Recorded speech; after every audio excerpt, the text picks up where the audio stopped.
কি সমস্যা হইতেছে?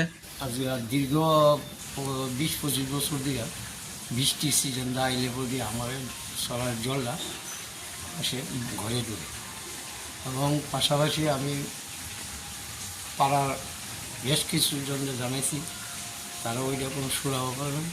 তারপর আমি এসডি অফিসও গেছি, ডিএম অফিসও জানাইছি। ডিএম অফিসটা এসে এখানে চলার ভরাট করার সময় তারা এসেরা মাটিটা পালানি মানে বদ্ধ করছিল।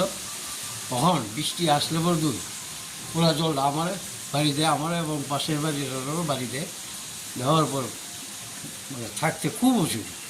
মাটিটা যে ফেলানি হয়েছে এটা কোন জায়গাতে ফেলানি হয়েছে? ডাল কিছু আছে খাসের জায়গা আর কিছু আছে নিজস্ব। তো এই বিষয়টা আপনি জানাইছেন? হ্যাঁ, আমি জানাইছি, কিন্তু কোনো সুরা হইতেছেন না। কোনো সুরাও হয়েছে না।